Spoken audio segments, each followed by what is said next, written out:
Guys, this is Tim Hutchins. Welcome to Hutchins Barbeque. Let's go on a tour. We walk up to Hutchins. This is our front entrance.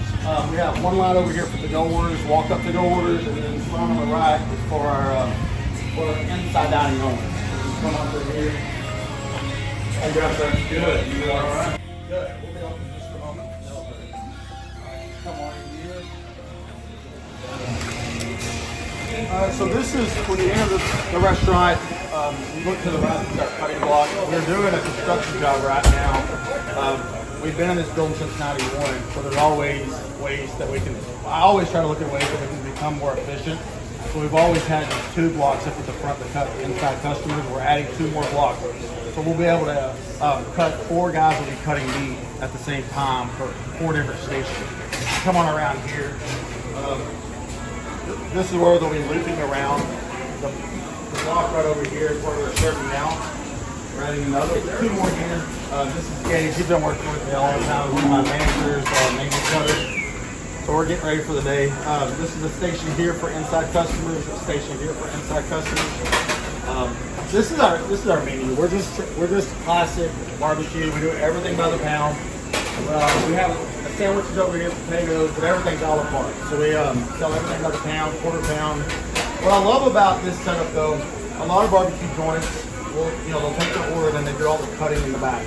Here, it really gives you a way to, you're talking directly to the meat cutter, so you're able to customize the order a little more than what you are at most joints. So if you want a little hunk of sausage, a quarter pound of brisket, 1 rib, so we do all of that right here. It puts a little more pressure on the meat cutters, but I think it gives the best overall experience for barbecue.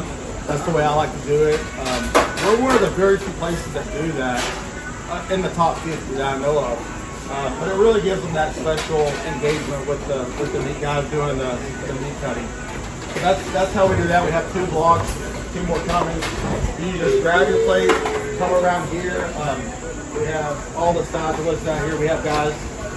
We do self-serve here. It's something we've tried recently here in McKinney, and it's really working out well for us. We actually serve the vegetables to the customers. In Frisco, we're still set up where it's self-serve. The reason we do that, it helps with efficiency and cleanliness. So come on around here. This building has a lot of history. We've been here since '91. My family bought this place in '91. I've owned it since 2005, but I worked here in high school.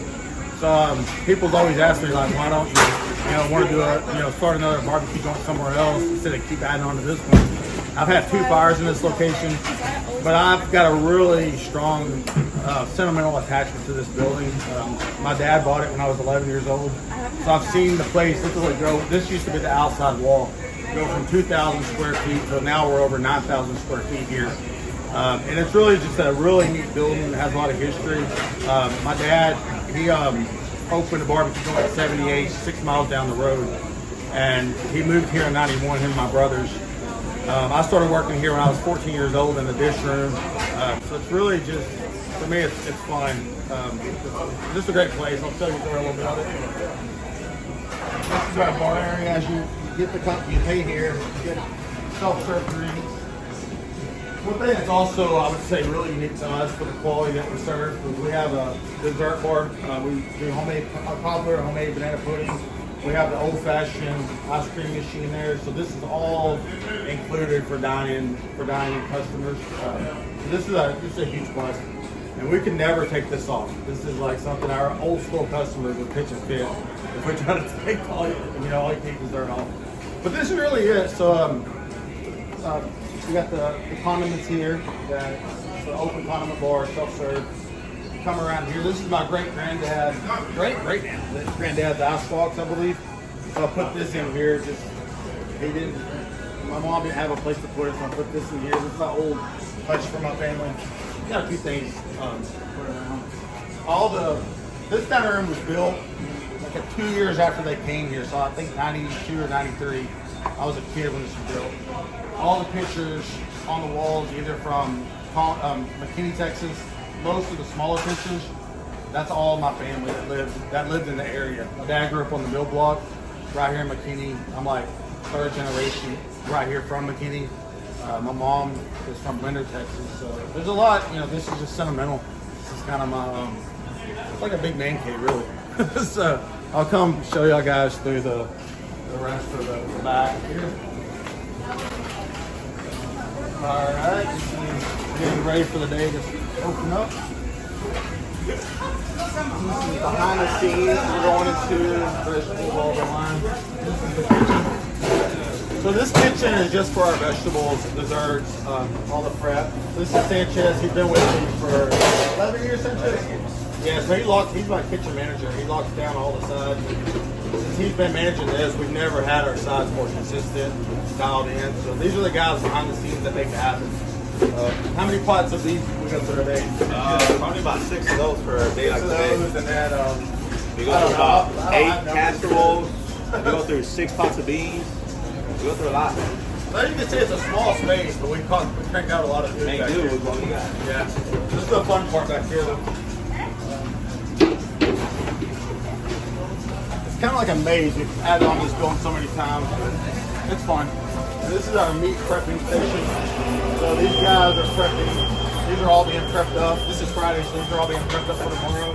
Saturday, we'll have about 250 briskets on for tomorrow, maybe 250 to 300. So they've been doing this since 5 o'clock this morning. Just prepping briskets. Later on, they'll be going to the season. Over here, we got all of our ribs, the turkeys, everything else will be in season over here. We do a trim on them in season. So it's tight space, but we make it happen somehow. It's a lot of work, huh, Bill? Yeah. So he's been with me a long time. Great guy. Down through here, we have, this is our prep station for the kitchen. So we do constantly doing something. Cabbage, cobblers, all the vegetable preps are prepped in this whole area. These are the girls that make the magic happen. They're doing all of our Twinkies. We go through between both stores around 10,000 Twinkies a week. So they're just non-stop going. We take our typically brisket trimmings, leftover brisket, we're able to stuff them. It's a great product. And this is one of the ways that we're able to get rid of some of the briskets that we don't sell. So once we open, it's all fresh brisket. But it's still a great product, and we sell a lot of it. So we have 8 pullers in-house.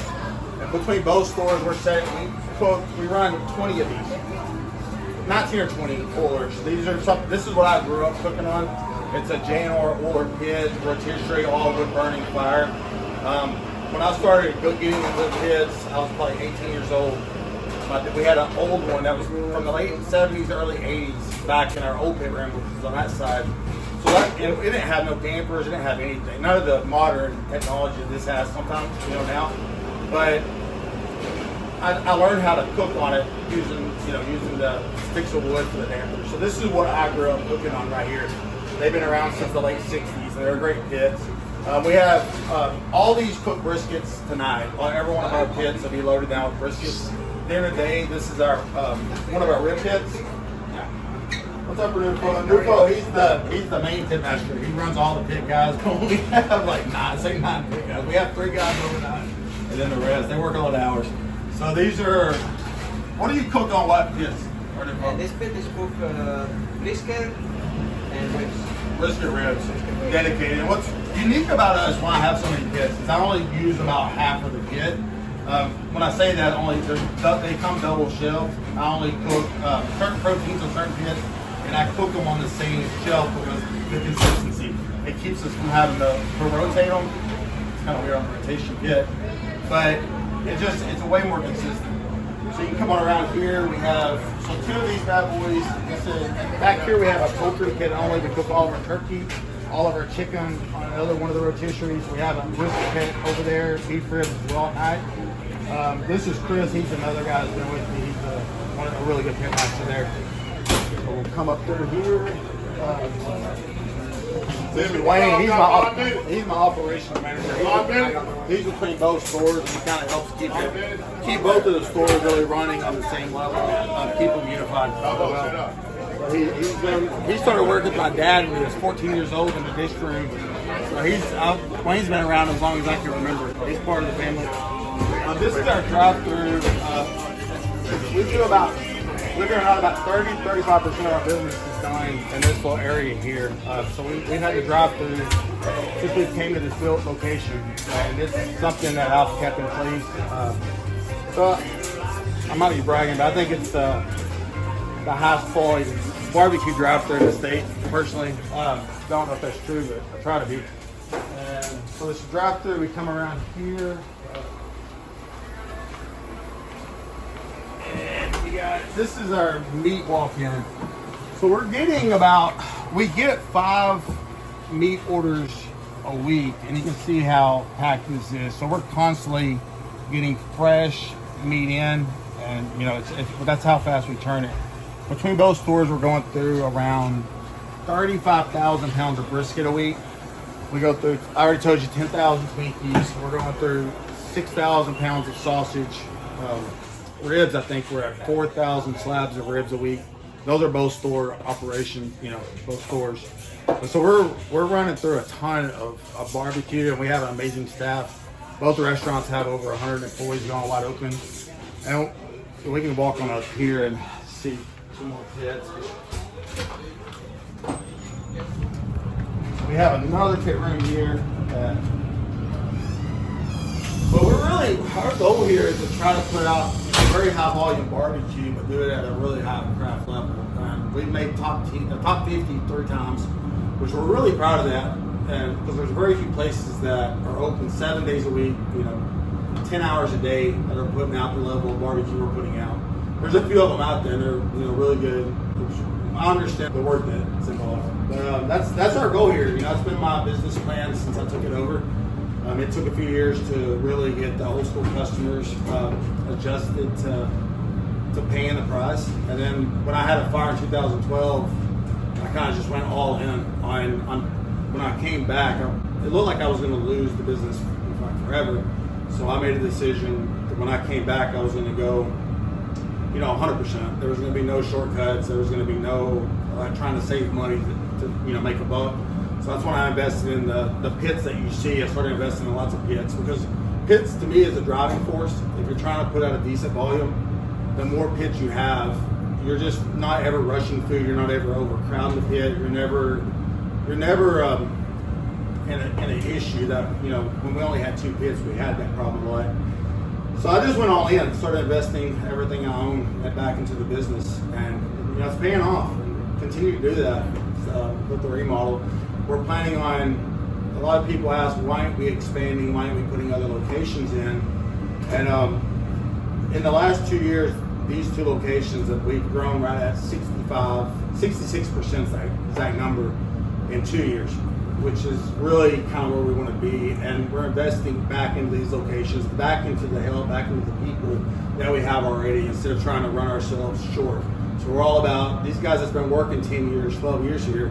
I'm investing back into their, you know, back into their pockets, back into them, you know, and then adding on to the building. We're doing a huge add-on in Frisco. Should be breaking ground by the end of this year. That's going to be 7,500 square feet. So that place is Frisco's going to be 15,000 square foot barbecue joint. This place is sitting around 9,000. So we're growing business. But I love being here and just trying to put out the best food every day. And this is my office every day. This is where I come. This is where I work. Trey's the same way over in Frisco. So these are our ribs cooked. When we cook the ribs on the top shelf, they're cooking around 250 degrees. We rotate them right and left, so we're constantly rotating. Fresh ones going on. One thing that's unique to us, I think, too, we put multiple batches on. So we have all these pits, but pit space is always an issue. So we stage our ribs. So you're always getting ribs within 2 hours of coming off the pit. I don't like a lot of resting on ribs myself. You want to rest them about 10-15 minutes. Anything over 2.5 hours, they start becoming a little mushy, in my opinion. The texture breaks down. Now briskets, on the other hand, they'll start coming off. 5 o'clock this morning, we were starting to pull briskets off, and we rest those a minimum of 4 hours, but all the way up to 7-8 hours. We like to rest on the brisket, and they just rest in the auto sham warmers. This is our office, and I can't think of another place I'd rather be than here. So that's it. Well, I'm going to show you one more add-on we just did. This is more older pits, and this is the Twinkies finishing up. This guy's been with me a long time. But these are Twinkies finishing up. This is Twinkie pit. That's a Twinkie pit, 2 red pits. So you can kind of see how I'm doing it. We rotate everything across, right to left. How's it going, guys? Good. You morning. We just added this. So this is a 800 square foot pit room. I've got two M&M 1,000-gallon pits here. This is where we do all of our sausage cooking. I feel like the offsets give the sausage a little better snap. We haven't cooked a lot of other proteins on this yet, but right now we're bringing in our sausage. We actually do all of our sausage making in-house. We make it all in Frisco right now. We have a cold room over there. You can come over and see the sausage. This is the first smoke, right? Yes. This is the first smoke. So we put about a 3.5, 4 hour pre-smoke on these. Cook them about 150, 160 degrees. That helps to get the casing snappy. And then these sausages came from Brisket. They're raw. They're going on this pit, and they're going to be doing the same thing. So then we cook them again about 45 minutes to an hour to finish them up. This is where we finish off our Twinkies. So you've kind of seen the Twinkie process in this video, where they were making them, where they're about to come off the pit. They come off the pit. We do a sear on these. It helps get the bacon crispy. We also finish our chicken on this pit, or on this Santa Maria. And this was built by M&M as well. And Zeus, which I'm about to show y'all, it's one of the biggest rotisseries. I think it's the biggest rotisserie that I know of, all wood burning at least, all wood burning that's in the world right now. That's what Mike said at M&M, so if it's wrong, it's not my fault. But that's going to be going right over here, and we're adding another wood room out the front. But just little stuff, it's fun. But that's going to be a machine. Right now, all we're cooking on Zeus is briskets, but once we get it in here, we'll be trying other proteins on it, and trying other proteins on this. I think chickens will do really good here, and I don't know what else, but chicken's the only thing I can think of. But I love rotisseries myself, but these are great kits. And then let's go look at Zeus real fast. I gotta show you all that. Right. And talking about Frisco, we've got 4 of these on order right now from M&M. These are amazing brisket cookers. The reason I went with this pit, it has the extra shelf. So most of the rotisseries are on a six shelves per wheel. This has got the extra shelf, and it's like 7.5 feet wide. So this thing, I don't think none's on it yet. All the briskets are in there, but so this thing is just a monster. You can see kind of where it comes up to me. I'm 6 foot. So this is a beast, and this is going to be going in the pit room up front. So this is it. And this little pit, I'll give my dad and my uncle a shout out. They build pits, 500-gallon pits. My uncle builds them out in East Texas. And we've got 3 of these, and we use this for catering. These are catering. So they're 500-gallon, and they're great for going out, smoking. Great cookers, and we do a ton of catering with these guys. This is our main parking lot out here. We have like 65 places. This gets full most of the time, so we have people that park all in the back, all down the street. Across the street is a really good area to park. Typically, there's on a busy day about 20-25 cars can fit over there. So people find a place to park, believe it or not. But we do have a nice parking lot here. And this is our drive-thru option right here. So if you don't want to go in, you can pull right through here. We try to be quick and efficient. We're trying to keep every car, I think, under a minute 15, which doesn't sound that fast, but we do so many custom orders. And also you can come in, you can park here, come in, and we do walk-ups. So if our drive-thru's lined up, our inside's lined up. We just started this a few months ago, but we also did walk-up orders. So there's another line in there that you can go around. We're dividing it, so you can go around and you can do walk-up orders in there for to-go only. So that's 3 different points of sales. So that's how we're rolling. Tell them a GM, he's gonna let y'all guys know how to order there. All right. So the way this works is you start off with all your proteins. So this is what the meat cutters. Start off here. Everything is sold by the pound. That's the way it's priced. But you don't have to get a pound. You get a half pound, quarter pound, third of a pound, and so forth. And then after that, you'll go along here. It's our sides. line guys will take care of the sides for you guys. We have servers, pints, and quarts. Go down to the cashiers, get your drinks. And then out here, we got our condiment and dessert bar.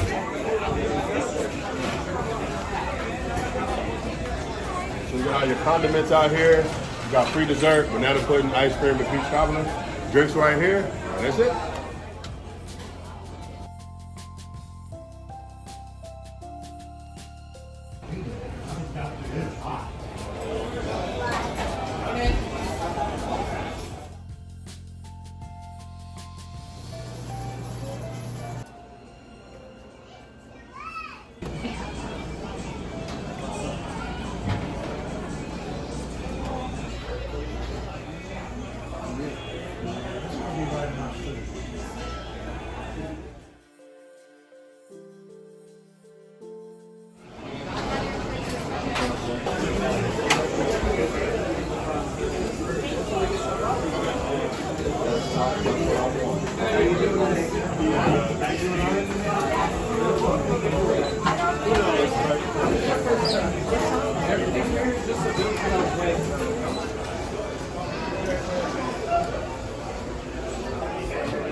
Chop it up. Gotcha. How much would you like? Let's go with Quarter pound? or maybe half. Half? Gotcha. That'd be these two right here.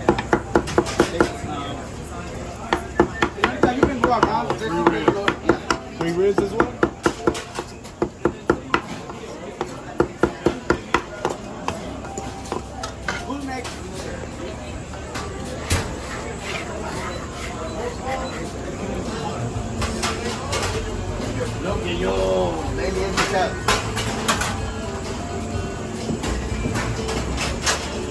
Anything else? You want the same? Same or better? Same or better? Better than the greasy.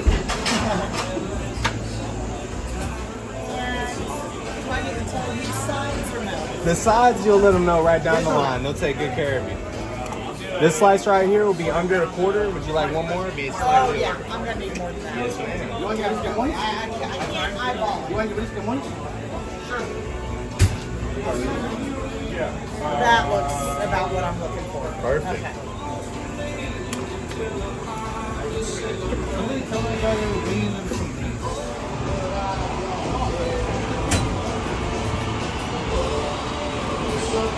That's beautiful, man. Beautiful, beautiful. Look at that.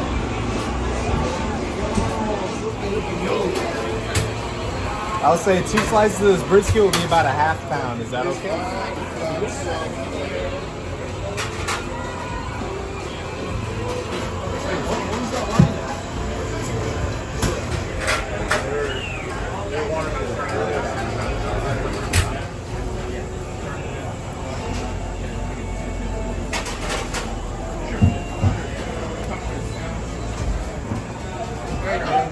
She got one more. Fish with the chubby with sauce meat. Get them some. You can have a half a chicken. That's fine. No, we never know them.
Well, that's the tour, guys.